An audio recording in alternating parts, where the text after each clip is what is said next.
వచ్చేటి. ఆనాడున్న 10 లక్షల ఎకరాలే ఈనాడు సాగునీరు అందుతున్నాయి తప్ప 26 లక్షలకు అందించాల్సిన నీళ్లు ఈ రోజు ఏ ఒక్క ప్రాజెక్టు పూర్తి చెయ్యలే. ఇవాళ అంటున్నారు మేము వస్తాం, మేము నడుస్తామని. మీరు వచ్చినా, మీరు నడిచినా, మీరు పొర్లినా తెలంగాణ ప్రజలు, ముఖ్యంగా మా అక్కలు, మా ఆడబిడ్డలు సాయంత్రం పూట జొన్న రొట్టెలు చేస్తారు. మహబూబ్నగర్లో ఉత్తమన్న సలాకి కాల్చి వాత పెడతారు టీఆర్ఎస్ వాళ్ళకు.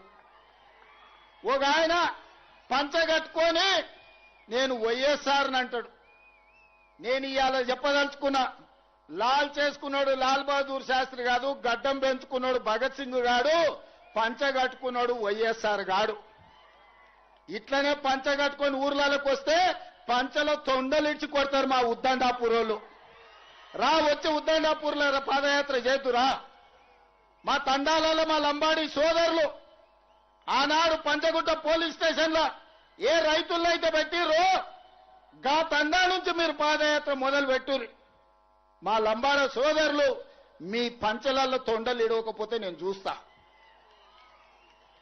10 ఏళ్ళు 8 లక్షల కోట్లు. మీడియా మిత్రులారా, కేవలం సాగునీటి ప్రాజెక్టులకు 1,81,000 కోట్ల రూపాయలు చంద్రశేఖరరావు ఖర్చు పెట్టింది. గా ఉద్దండాపూర్ మునిగిపోయేటోళ్ళకి 800 కోట్లు ఇయ్యలే. వాళ్ళని పోలీస్ స్టేషన్లలో పెట్టి కొట్టించింది. అదే మనోడై ఉంటే, పాలమూరు బిడ్డ ఉంటే కొట్టించుండేటోడా, జైళ్లలో పెట్టించుండేటోడా? ఆడెక్కడోడో కాబట్టి, ఎవడో కాబట్టి, మన మీద అభిమానం లేక, మన మీద కక్షతోని అహంకారంతో ఇవాళ మనల్ని అందరినీ కేసులలో పెట్టిరు. పెద్దలు చెప్పారు మట్టికి పోయినా మనోడే పోవాలని, ఎట్టికి పోయినా ఇంటోడే పోవాలని. ఇవాళ మీరందరూ ఆశీర్వదించి, మీరందరూ నమ్మకంతో, విశ్వాసంతో ఆనాడు ఏ విధంగా అయితే మిడ్చల్ మండలం నన్ను జడ్పీటీసీగా గెలిపిస్తే, ఏ విధంగా అయితే నేను ఎదుగుతూ వచ్చినో, ప్రతి సందర్భంలో ప్రజలకు చేసుకుంటూ వచ్చినా, ఇవాళ నేను ముఖ్యమంత్రి అయినా కాబట్టే 22,000 కోట్లు రాష్ట్రం మొత్తం సాగునీటికి ఖర్చు పెడితే ఒక్క మన జిల్లాకే 8,000 కోట్ల రూపాయలు నేను ఇచ్చిన. మా ఎమ్మెల్యేల అసెంబ్లీలో అన్న అన్ని పాలమూరికే తీసుకుపోతావా, మా సంగతి ఏందని అడిగారు. మీరు కూడా చూసారు. నేను చెప్పిన అయ్యా మాది 60 ఏండ్ల గోస, మాది వలసల బతుకులు. ఇవాళ నేనున్నా, ఇక నేనున్నప్పుడు కూడా మా వాళ్ళకి ఏం చేయకపోతే, ఓ బుక్కెడు పువ్వ ఎక్కువ పెట్టకపోతే వడ్డించడానికి నేను ఉండి కూడా దండగా, ఇక మీరేమని అనుకోండియా మా జిల్లాకు కొంచెం ఎక్కువ పెడతా అని చెప్పిన. పెద్ద మనసు వేసుకొని ఉత్తమ్ కుమార్ రెడ్డి గారు, బట్టి విక్రమార్క గారు సహకరించి ఇవాళ మన జిల్లా నుంచి ఏ కాగితం పోయినా ఇవాళ మనకు పనులు అవుతున్నాయి, నిధులు విడుదల అవుతున్నాయి. ఇంతకుముందే ఎండమైండ్ అనిరుద్ధ్ చెప్పినట్టు జైళ్లు కట్టాలని వాళ్ళు అనుకుంటే, మా పిల్లలు చదువుకొని ఇంజనీర్లు కావాలి, లాయర్లు కావాలి, డాక్టర్లు కావాలి, ఐఏఎస్లు కావాలి, ఐపీఎస్లు కావాలి, ప్రజాప్రతినిధులై దేశాన్ని ఏలాలని IIITతో పాటు యంగ్ ఇండియా ఇంటిగ్రేటెడ్ రెసిడెన్షియల్ స్కూళ్లు, ఇంజనీరింగ్ కాలేజీలు, మెడికల్ కాలేజీలు ఇవాళ మన జిల్లాకు మంజూరు తెచ్చుకున్నాం. ఒకప్పుడు బడికి పోవాలన్న కొడంగల్ వాళ్ళు మహబూబ్నగర్ రావాలి, తాండూరు పోవాలి, పరిగి పోవాలి. ఇవాళ హైదరాబాద్లో ఉన్నోడన్నా ఎంబీబీఎస్ చదవాలన్నా, ఇంజనీరింగ్ చదవాలన్నా, పాలిటెక్నిక్ చదవాలన్నా, డిగ్రీ చదవాలన్నా, సైనిక్ స్కూల్ కు పోవాలన్నా, నర్సింగ్ కాలేజ్ చదవాలన్నా ఇవాళ కొడంగల్కి వచ్చేటట్టు ఒక పెద్ద ఎడ్యుకేషనల్ క్యాంపస్ ఈ రోజు కట్టుకుంటున్నాం 250 ఎకరాలలో. ఇవాళ ప్రతి నియోజకవర్గానికి young India integrated residential school ఇచ్చినాం. నేను ఈ వేదిక మీద నుంచి మా అక్కలకు చెప్పదలుచుకున్నా, ఇండ్లు గాని, పెన్షన్లు గాని, భూములు గాని మన బతుకులు మార్చవు. మన పిల్లల చదువులే మన బతుకులను మారుస్తాయి. మన పిల్లలు చదువుకుంటే మనం బాగుపడతాం. మన పిల్లలు డాక్టర్లు అయితే మన పడ్డ కష్టం మర్చిపోతాం. మన బిడ్డ ఇంజనీర్ అయితే మన జీవితంలో వెలుగులు నింపుతాడు. మన బిడ్డ ఒక ఐఏఎస్, ఒక ఐపీఎస్ అయి, ఓ కలెక్టర్, ఓ ఎస్పీ అయి వస్తే మన గౌరవం పెరుగుద్ది. మన పిల్లల్ని మనం చదివించుకోవాలి. ఓ పూట తిన్నా తినకపోయినా ఇంటి ఆయన నగదు ఉంటే సాయంత్రం పోయి బెల్ట్ షాప్ లో ఇచ్చొచ్చినా ఆయనను ఒంగబెట్టి 2 గుద్దులు గుద్దైనా ఆయన జేబులు ఉన్నది గుంజుకొని పిల్లలను చదివించుకోవాలి. చదువుకుంటేనే మన బతుకు బాగుపడుతుంది, మన జిల్లా వలసలు ఆగుతాయి. చదువేందో, చదువు విలువేందో, చదువుకుంటే మన బతుకులు ఎట్లా బాగుపడతాయో చూసిన వాళ్ళు. ఇవాళ ప్రభుత్వ పాఠశాలలోనే చదువుకున్న మేము ముఖ్యమంత్రి స్థాయికి ఎదిగినామంటే చదువుకోవడం వల్లనే ఈ స్థాయి వచ్చింది. చదువు అనేది అత్యంత కీలకం. అందుకే ఈ జిల్లా వలసలను ఆపాలన్నా, మన పిల్లలు చదువుకోవాలన్నా, మన రైతులు బాగుపడాలన్నా, మన ఆడబిడ్డలు తలెత్తుకొని గౌరవంగా బతకాలన్నా పాలమూరు జిల్లా సస్యశ్యామలం కావాలి. ప్రతి ఎకరాకు నీళ్లు ఇవ్వాలి, ప్రతి ఊర్లో బడి ఉండాలి. నేను ఇవాళ ఒక్క మాట చెప్పదలుచుకున్నా, ఆత్మ గౌరవంతో బతకాలంటే ఇందిరమ్మ ఇల్లు ఉండాలి. ఇవాళ మన జిల్లాలో హనుమాన్ల గుడి లేని తండా ఉండొచ్చు, గూడెం ఉండొచ్చు, గ్రామం ఉండొచ్చు. హనుమాన్ల గుడి లేని తండానన్న ఉండొచ్చు, గూడెమన్న ఉండొచ్చు, ఊరన్న ఉండొచ్చు. కానీ ఇందిరమ్మ ఇల్లు లేని ఊరు లేదు. నేను గుండె మీద చేసుకొని నేను చెప్తున్నా. ఈడ వేలాది మంది వచ్చారు. నేను సూటిగా బీఆర్ఎస్ కి సవాలు విసురుతున్నా. ఏ ఊర్లో నువ్వు డబుల్ బెడ్రూమ్ ఇల్లు కట్టినవో బిడ్డ గానే నువ్వు ఓటు అడగాలి. ఏ ఊర్లో నేను ఇందిరమ్మ ఇల్లు కట్టినో గా ఊర్లో నేను ఓట్లు అడుగుతా. నీకు డిపాజిట్ వస్తే నా పేరే మార్చుకుంటా. మీద బతుక డబుల్ బెడ్రూమ్ ఇల్లు ఇస్తామని, దళితులకు 3 ఎకరాల భూమి ఇస్తామని, కేజీ టు పీజీ ఉచిత విద్య ఇస్తాని, ఉద్దర్నాపూర్ లో మునిగినోళ్లకు ప్రభుత్వ ఉద్యోగం ఇస్తాని నోరు తెలిస్తే అబద్ధాలు చెప్పి ఇవాళ మేము పనిచేస్తుంటే కాళ్ళ కట్టబెట్టి అడ్డం పడి మా పాలమూరు అభివృద్ధిని అడ్డుకుంటావా? మా పాలమూరు బిడ్డలు మంచోళ్లే. మట్టి పని, తట్ట పని, పార పని, పలుగు పని, అన్ని పనులు చేస్తాం. అడ్డం వస్తే నీ పని కూడా చేస్తాం. మేం తవ్విన గోతుల్నే మట్టి తీసుడే కాదు బిడ్డ, పండబెట్టి మట్టి కప్పేది కూడా మా బిడ్డలకు తెలుసు. నువ్వు అనుకుంటున్నావేమో ఈ జిల్లా ప్రజల అమాయకులు 2009లో మోసం చేసినట్టే మళ్ళోసారి మోసం చేద్దాం అనుకున్నావని. నిన్ను మొలక కూడెత్తనీయం బిడ్డ. ఈ జిల్లాల ఈ వేలాది మంది సాక్షిగా పాలమూరు బిడ్డగా చంద్రశేఖరరావు రాసి పెట్టుకొని ఈ డైరీలో పాలమూరు జిల్లాలని జెండాన ఎగరనీయం, గద్దెలు దిగాలే, దిమ్మెలు గూలాలే. ఈ పాలమూరు గడ్డ మీద నీ గుర్తు అనేది ఇక మర్చిపో. నీ గుర్తు, నీ ఎమ్మెల్యే అనేది గతమే. భవిష్యత్తులో ఒక్కరిని కూడా గెలవనియను. ఇవాళ ఈ బిడ్డలకు అన్ని కష్టాలు తీరవడానికి ఈ వేదిక మీద ఉన్న మేమందరం ఉన్నాం. నేను అడుగుతున్నా మా అక్కల్ని, అక్క ఇలా రేషన్ కార్డు అంటే ఒక్క నా కొడుకన్నా వలికిండా? ఇల్లు అడిగితే ఎవడన్నా కనిపించిండా? సన్న బియ్యం ఎప్పుడన్నా ఇచ్చిర్రా? ఉచిత కరెంట్ ఎప్పుడన్నా ఇచ్చిర్రా? ఇంటికి బస్సులలో ఆడబిడ్డలు పోతే ఎప్పుడన్నా వాడు ఉచితంగా ఓ పండుగ పూట నాడు అమ్మగారింటికో లేకపోతే అమ్మవారి దర్శనానికన్నా అన్నారా?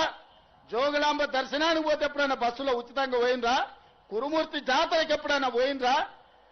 మిడ్జిల్లో ఉన్న హనుమాన్ల దేవాలయానికి ఏమైనా ఊరుకోండి, హనుమాన్ల గుడికి పోతే ఎప్పుడైనా ఉచితంగా పోయినరా? మరి ఇవాళ నేను అడుగుతున్నా, రేవంత్ రెడ్డి నువ్వు ముఖ్యమంత్రి ఏం చేసినావని.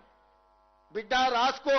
15 లక్షల రేషన్ కార్డులు ఇచ్చిన పేదోళ్లకు, 4.5 లక్షల ఇందిరమ్మ ఇల్లు ఇచ్చిన, 50 లక్షల కుటుంబాలకు 200 యూనిట్లు ఉచితంగా విద్యుత్ ఇచ్చిన, 45 లక్షల కుటుంబాలకు 500 రూపాయలకు సిలిండర్ ఇచ్చిన, 10,000 కోట్ల రూపాయలు మా ఆడబిడ్డలు బస్సుల మహాలక్ష్మి పథకం కింద ఉచిత ప్రయాణం చేస్తే 10,000 కోట్ల రూపాయలు మా అక్కలకు, మా చెల్లెళ్ల కోసం ఆర్టీసీకి నేను కట్టిన, 1000 మెగావాట్ల సోలార్ విద్యుత్తు మా ఆడబిడ్డలకు ఇచ్చిన, మా సంఘాలకు పెట్రోల్ బంకులు ఇచ్చిన, మా సంఘాలకు 1000 బస్సులు కొనుక్కునే శక్తిని ఇచ్చిన, బస్సులలో ఉచితం కాదు బస్సు యజమానులను మా ఆడబిడ్డల్ని చేసిన, 67,616 లెక్క కట్టి, నీకు ఒకవేళ లెక్క మీద అనుమానం ఉంటే తారీఖు చెప్పు. ఎల్బీ స్టేడియంలో అసెంబ్లీ ఎదురుగా 67,616 ప్రభుత్వ ఉద్యోగ నియామకాలు చేపట్టి తెలంగాణ నిరుద్యోగ యువకులకు ప్రభుత్వ ఉద్యోగాలు ఇచ్చిన. 25,35,000 రైతులకు 20,616 కోట్ల రూపాయల రైతు రుణమాఫీ చేసిన, రైతు భరోసా కింద 27,000 కోట్ల రూపాయలు రైతుల ఖాతాలో వేసిన, 500 రూపాయల బోనస్ సన్న ఓట్లు పండించిన వాళ్ళకు ఉత్తమ్ కుమార్ రెడ్డి గారు ఇచ్చారు. వ్యవసాయానికే 1,56,000 కోట్ల రూపాయలు ఈ 30 నెలల ఖర్చు పెట్టిన. ఇట్లా నేను చెప్పుకుంటా పోతే చెప్తే రామాయణం రాస్తే భారతం అంత అయితే ఈ 30 నెలల నేను చేసింది. నీ 10 ఏళ్ల పాలన, నా 30 నెలల పాలన, 2.5 ఏళ్ల పాలన ఎప్పుడు చర్చ చేద్దామో చెప్పు. రా అసెంబ్లీకి. నువ్వు శాతనైతే, నీకు పౌరుషం ఉంటే, నీ పేరు చంద్రశేఖరరావు అయితే అసెంబ్లీకి రా. నీ 10 ఏళ్ల పాలన మీద, నా 2.5 ఏళ్ల పరిపాలన మీద చర్చ చేద్దాం. ఓవేళ చర్చలో ఓడితే అక్కడికక్కడ నేను నీ క్షమాపణ చెప్తా. లేకపోతే నోరు మూసుకొని గా ఫామ్ హౌస్ లో బోర్ల బొక్కల వండుకొని నిన్ను అడిగినోళ్ళలేదు, నిన్ను పట్టించుకున్నోళ్ళలేదు. తాడు బొంగరం లేని వాళ్ళని ఇద్దరిని బిల్లా రంగల్ని ఊరి మీద వదిలేడు. వాని మీద వీడు, వీని మీద వాడి, ఇద్దరికి నమ్మకం లేదు. ఈయన పొద్దుగాల ప్రెస్ పెడితే ఆయన సాయంత్రం ట్విట్టర్లో పెడతాడు. ఈయన సాయంత్రం అది పెడితే ఇంకొక ఆయన గుడికాను బయకాను ఫోటో దిగుతాడు. మీకే పొంతం లేదు. మీరు మా గురించి మాట్లాడేది. ఇవాళ ఆయన ఉత్తమానికి ఒక లెటర్ రాసిండు. ఆ లెటర్ చదివితే నాకు నవ్వాలనో ఏడవాలనో కావాలి. 10 ఏళ్ళు ఏడ్చినావు కాబట్టి ఆ కాళేశ్వరం కూలిపోయి ఈరోజు 1,00,000 కోట్లు గోదావరిలో గడిచిపోయినాయి. మళ్ళా మాకు చదువు చెప్పనికి పోతుండు, సన్నాయి శుద్ధులు చెప్తుండు. నీ అంత సన్నాయితో చదువు చెప్పుకునే దాంట్లో మాకు దాపరిచ్చిందని నేను అడుగుతున్నా. అందుకే మిత్రులారా, ఇవాళ వేదిక మీద నుంచి అటు గోదావరి జలాలలో జరిగిన అన్యాయాన్ని మహారాష్ట్ర ముఖ్యమంత్రిని అడుగుతాం, కడుగుతాం, అవసరమైతే మెడలు వంచైనా గోదావరి జలాల మీద తుమ్మిడి ఎట్టి దగ్గర ప్రాణహిత చేవెళ్ల ప్రాజెక్టును కడతాం. ఖచ్చితంగా భారతీయ జనతా పార్టీ నాయకులు కూడా మీరు అనుకుంటున్నారేమో, తమాషా అనుకుంటున్నారేమో, మిమ్మల్ని ఆదిలాబాద్, మెదక్, అదే విధంగా నిజామాబాద్, కరీంనగర్ లో మీరు ఎంపీలుగా ఉంటాం అనుకుంటున్నారేమో. గోదావరి జలాల మీద మహారాష్ట్ర ముఖ్యమంత్రి దాగుడు మూతలు ఆడుతుండు. చర్చలకు రమ్మంటే రాకుండా పారిపోతున్నాడు. ఎన్ని రోజులు పారిపోతారు? మిమ్మల్ని ఊరు నుంచే తరిమే రోజు వస్తుంది. మర్యాదగా మహారాష్ట్ర ముఖ్యమంత్రిని చర్చలకు పట్టుకురండి. గోదావరి జలాల మీద తుమ్మిడేటి దగ్గర ప్రాజెక్టు కట్టి 100 టీఎంసీల నీళ్లు తీసుకొచ్చి శ్రీపాద ఎల్లంపల్లిలో పోసి ఆదిలాబాద్, కరీంనగర్, నిజామాబాద్, మెదక్ వరకు రైతాంగ కష్టాలు తీర్వడానికి పక్క ప్రణాళికతో ముందుకు పోదాం. గోదావరి జలాల సమస్యను పరిష్కరించుకుందాం. ఇక కృష్ణానది జలాలు 60 ఏండ్ల నుంచి రావణ కాష్టం లాగా రగులుతుంది. 60 ఏండ్ల నుంచి రాయలసీమలతో కొట్లాడాలి, ఆంధ్రలతో కొట్లాడాలి, గుంటూరు గుడివాడతో కొట్లాడాలి. ఈ సమస్యకు శాశ్వత పరిష్కారం వద్దా? పరిష్కారం కావాలంటే చర్చలు చేయాలనా లేదా? ఇవాళ మనం మాట్లాడినప్పుడల్లా చంద్రశేఖరరావు దానికి అడ్డం పడతాడు. తిర్రి మాటలు మాట్లాడతాడు, ఎర్రి మాటలు మాట్లాడతాడు. అట్లెట్లా మాట్లాడతారంట. భగవంతోనైనా పక్క దేశంతోనైనా సమస్యలు ఉన్నప్పుడు చర్చలు చేయకుంటే ఎప్పుడైనా పరిష్కారం అయినాయా? ఆలి పంచాయతీ అయినా, పాలి పంచాయతీ అయినా ఓ పెద్ద మనిషిని పెట్టుకొని పంచాయతీ తెంచుకుంటామా లేదా? రైతాంగ సోదరులారా మీరు ఆలోచన చెయ్యండి. ఇవాళ ఎక్కడైనా ఏ సమస్యకైనా చర్చలు లేకుండా పరిష్కారం జరుగుతాయా? పక్క రాష్ట్రంతో నేను చర్చలు చేస్తా అంటే నా మీద బురద జల్లాలనే ప్రయత్నం చేస్తున్నాను. నువ్వు బురద జల్లినా, తల కింది కాలు మీదకి చేసుకున్నా, నువ్వు పోయి సీసల తలకాయ పెట్టి సచ్చినా, పక్క రాష్ట్రంతో చర్చలు చేసి డిసెంబర్ లోపల పాలమూరు రంగారెడ్డి ఎత్తిపోతలకు 90 టీఎంసీలకు వాళ్ళ మీద ఒత్తిడి తెచ్చైనా, కొట్లాడైనా ఆంధ్రప్రదేశ్ నుంచి ఎన్ఓసీ తీసుకొచ్చి పాలమూరు రంగారెడ్డి ఎత్తిపోతలకు 90 టీఎంసీల నీళ్లకు అనుమతి తీసుకొచ్చే బాధ్యత నాది. అదే విధంగా డిండి ప్రాజెక్టుకు 20 నుంచి 30 టీఎంసీలకు నీళ్లకు అనుమతి తెచ్చే బాధ్యత నాది. ఇవన్నీ చేసుకుంటూ ఉద్దండాపూర్ వరకు కావలసిన నీళ్లు, ప్రాజెక్టులు సంవత్సరం తిరిగే లోపల పూర్తి చేయడమే కాకుండా రాబోయే 2.5 ఏళ్లలో జూరాల దగ్గర కొత్త రిజర్వాయర్ కట్టుకోవడం గాని, కర్ణాటక మక్తల్ సరిహద్దుల్లో బ్రిడ్జ్ కమ్ బ్యారేజీలు కట్టుకోవడం గాని, కల్వకుర్తి గాని, భీమా గాని, నెట్టంపాడు గాని, కోయిల్సాగర్ గాని నారాయణపేట, మక్తల్, కోడంగల్ ఎత్తిపోతల పథకం గాని వీటన్నిటి మీద గ్రీన్ ఛానల్లో నిధులు ఇచ్చి ప్రాజెక్టులు కట్టుకునే బాధ్యత మనది. మిత్రులారా, అప్రమత్తంగా ఉండండి. దొంగలు వస్తారు, గోడసాట్ను వస్తారు, గూడు పుటాని చేయడానికి వస్తారు. పాలమూరు జిల్లా బిడ్డలు అప్రమత్తంగా ఉండాలి. మన దగ్గర ఉన్న బిడ్డలు కూడా, మనోళ్ళు కూడా సోయలేక దొంగలకు సద్దులు మోసేటోళ్ళు కొందరు ఉంటారు. ప్రతి ఊర్లో ఓడు ఉంటాడు. గట్లనే వనపర్తిలో ఒక ఆయన, మహబూబ్నగర్లో ఒక ఆయన, ఆడొకడు ఈడొకడు మోపాడు. పాలమూరులో మంచి జరుగుతుంటే చెయ్యకపోయినా, సహకరించకపోయినా నోరు మూసుకొని ఉంటే మంచిది. చివరగా ఒక్క మాట చెప్పదలుచుకున్నా. 94 నుంచి 2004 వరకు 10 సంవత్సరాలు తెలుగుదేశం పార్టీ అధికారంలో ఉన్నది. 2 సార్లు ముఖ్యమంత్రి టీడీపీలు అయ్యారు. 2004 నుంచి 2014 వరకు కాంగ్రెస్ పార్టీ అధికారంలో ఉన్నది. 10 సంవత్సరాలు 2 సార్లు కాంగ్రెస్ పార్టీ ముఖ్యమంత్రి అయిన. 2014 నుంచి 2024 వరకు బీఆర్ఎస్ ఉన్నది. 2 సార్లు చంద్రశేఖరరావు ముఖ్యమంత్రి అయిన. నేను ఇవాళ ఈ పాలమూరు గడ్డ మీద నుంచి, జడ్చర్ల పట్టణం నుంచి నేను చెప్పదలుచుకున్నా. 2024 నుంచి 2034 వరకు కాంగ్రెస్ పార్టీ 10 ఏళ్లు 2 సార్లు ముఖ్యమంత్రిగా ఉంటాం. ఇదే నా సవాల్ చంద్రశేఖరరావు.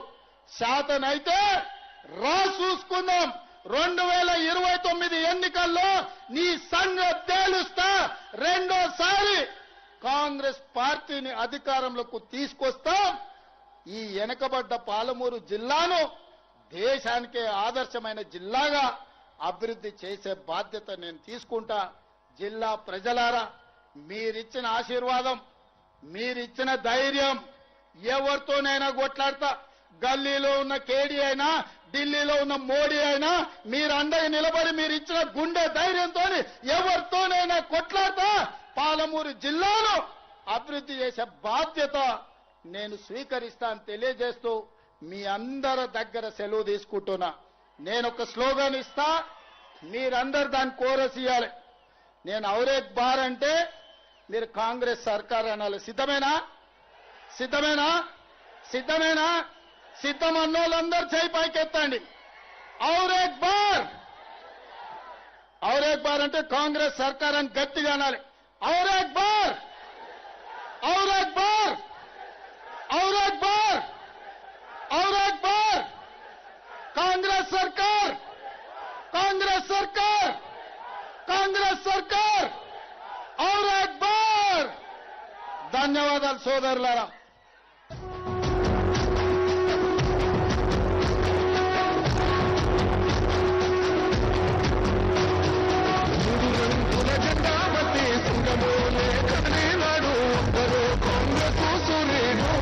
మన రేవంతన్నా నిక్కదేసి అడిగే